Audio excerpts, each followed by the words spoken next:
Hello artists, are you ready for some tough talk? Because that's what this lesson's about. I got to get it in your head how to make great composition and design, and also what not to do with your oil pastels. Why don't we start with that before we start it with what to do? All right, I worked at making some poorly designed and poorly made oil pastels. Now, if you've tried them out, maybe yours look a little bit like this. That's okay. We've all got to start somewhere. No shame in that. We've got to practice, practice, practice. The only way to know how to make your art is to make your art. All right? You're going to hear me say that all the time. So here are the 3 most common mistakes that I see when painting, especially painting oil pastels. 1, value. Too much the same. So when you don't vary your color values, lights and darks, everything starts looking pretty flat. And that's what we've got going here. We've got a problem with all the values being very similar. That sometimes happens when you choose to use this nasty little old green here. All right, green, I love the color green. But when you use regular old Kellee green, primary school green, that's not going to give you a very rich depth at all. So we're going to talk about ways in order to avoid this flat looking plain mid-range value. Another problem I see over and over and over again, not using enough pastel. All right. So if I can still see the white of the paper and my crayon, my pastel marks look kind of like crayon, then we haven't used enough pastel. You can tell if someone's been blending with their finger and your finger starts feeling raw. That might be because you don't have enough oil pastel on your page. And here, it looks streaky and kind of, well, honestly, if you're going to buy those nice oil pastels, let's use them like paint, right? Not like crayons. So that's the second thing I see all the time. Not enough oil pastel has been used. We're going to lay it on thick and juicy like paint in layers until texture starts to show. No white. All right, that's how we make a pastel painting. And the third most common problem I see in floral design in general, not just oil pastels, everything's evenly spaced. When we have everything too even, see how much space is in between each of these?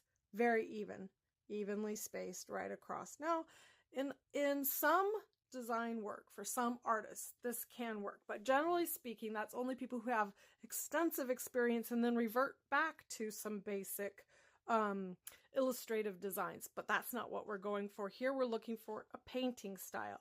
So here you have some awkward placed, evenly sized yellow flowers. These are a little bit different. We've got at least a little bit more of a flow going, but the space in between all of them, very similar. And then here you have all evenly spaced and lined up in a row.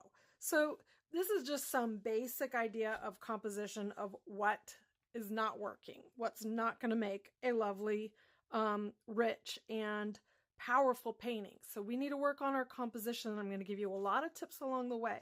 For example, let's just start with this very simple idea of, we'll use our nice red here so you can see it quite well in the, when we've done this, I'm just making these poppy shapes. When we've done this, here's my divide, all right?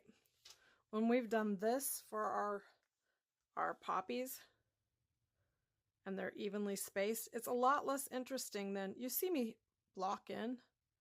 I might do them overlapping here and then something down here. And maybe these guys here, and a little something going off the page.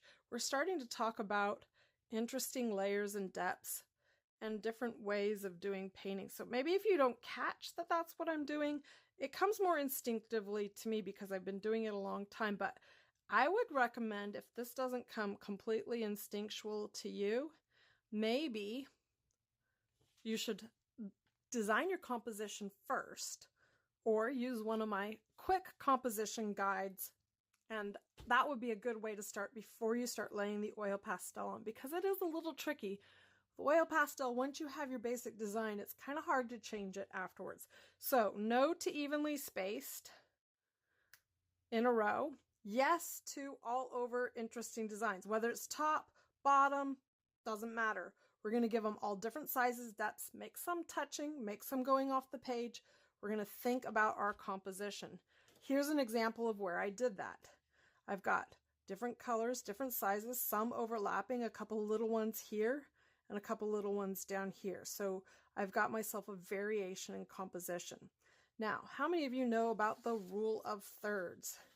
When we have our page, say this is what we're doing here. If you've noticed, my composition is always going to be somewhere here, somewhere here, somewhere here, or here. We're going to divide our page into thirds, and I'm either going to choose to put a composition and design more upwards, being this my horizon line, composition line, or sometimes I'll choose to do something down here, and it'll come up a little bit.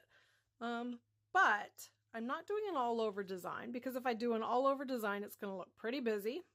And I'm definitely not choosing to put my work right here in the middle. That's going to be the biggest no I can say, because that's going to be the most boring composition you could possibly do.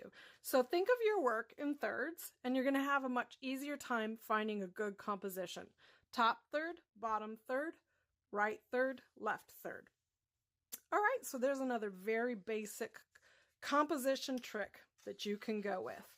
Now I'm going to come back to these. We're going to take a look at how I can at least give you some tips on how to make this a little bit better. Not the composition, I don't think I can fix that at this point. But in order for, we'll switch over to this one. In order for this to not look so rough and feathered out, we need a lot thicker lines. So here I am. Do you see how I'm putting on a thick layer? It's so thick, all the white starts disappearing. And then I can come back in with white, and the white is actually blending with that blue. And they start making all these lovely marks. And now don't be afraid to scribble, because scribbling is allowed, because eventually you'll build up enough layers that those scribbles, and you can use your finger, we can blend it a little more. And now it's blending into these really thick, lovely textures. And I can continue to do however it is that this is what's beautiful about it, is what if I decide, yeah, I want to give a little bit more interesting layers. What if I put some green up in the sky? And I'm going to come back with this white. We're layering. Think in layers. I do the same thing with my acrylic painting. I think in layers because then I'm creating depth. You know, that pink looked kind of weird at first before I started adding layers, but now that pink is giving it some interesting layered depth back there, right? So we're thinking in layers. We're going to keep laying it on until all of the paper is covered in thick, juicy oil pastel. Now, there's two ways we can do this. Sometimes I blend a lot with my finger and I make it nice and smooth, a little bit mottled, but mostly smooth. Another, here, remember, baby wipe, get your fingers clean, because if you keep rubbing with all of that on your fingers, you're going to have a problem. Now, what about below this? I told you the value was all the same. Now we're not all the same because I added all that light. It still looks very blue, but I've added all that white to give it an airy feeling.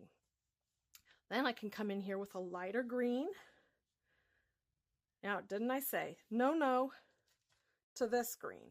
Do you know what I think really helps is a mix? This is a yellowish green. Get in here and make some lines, make some scribbles. You see when I do this, of course, this composition sucks because here we are. What did I say?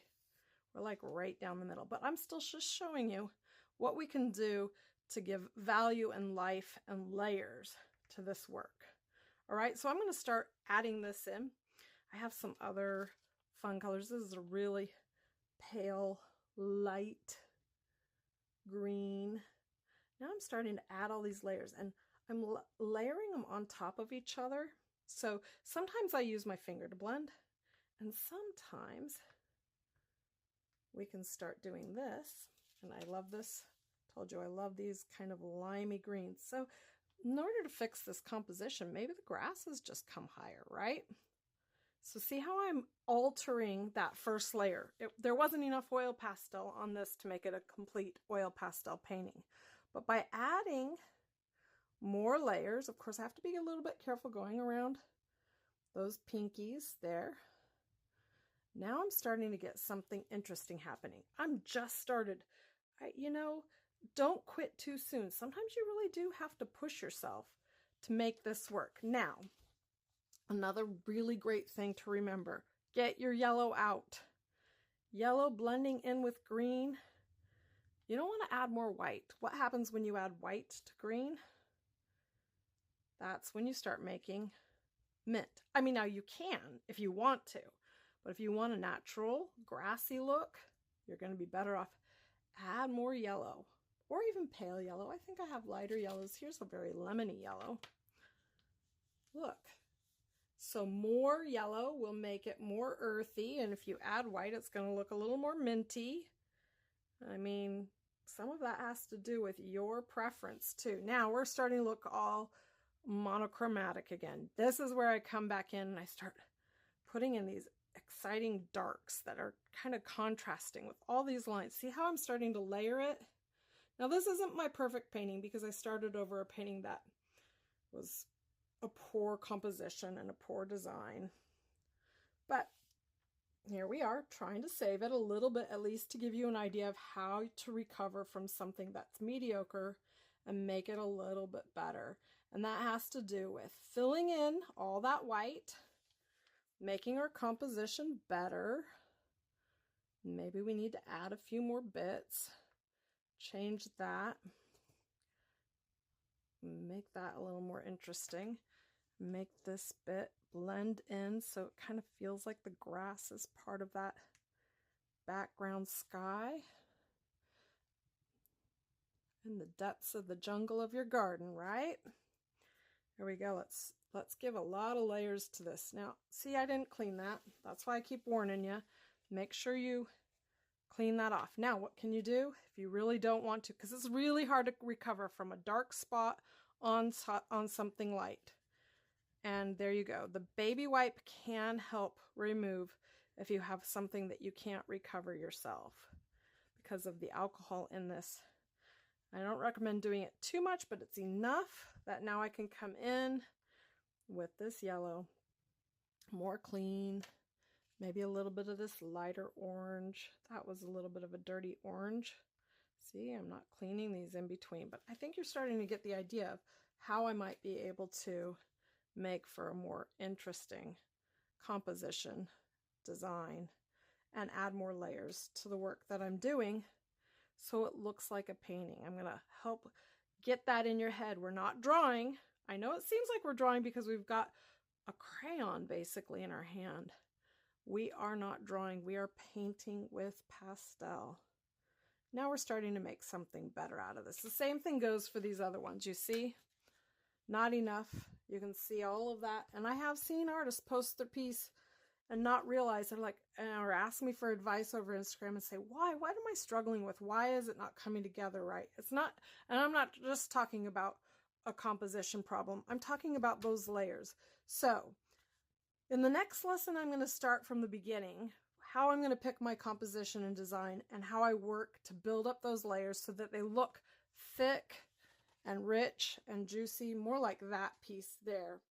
With all these little details coming in and all these layers that start making it look like you're walking into a secret garden or something, all right? Thanks for sticking around for this tough lesson on composition and design.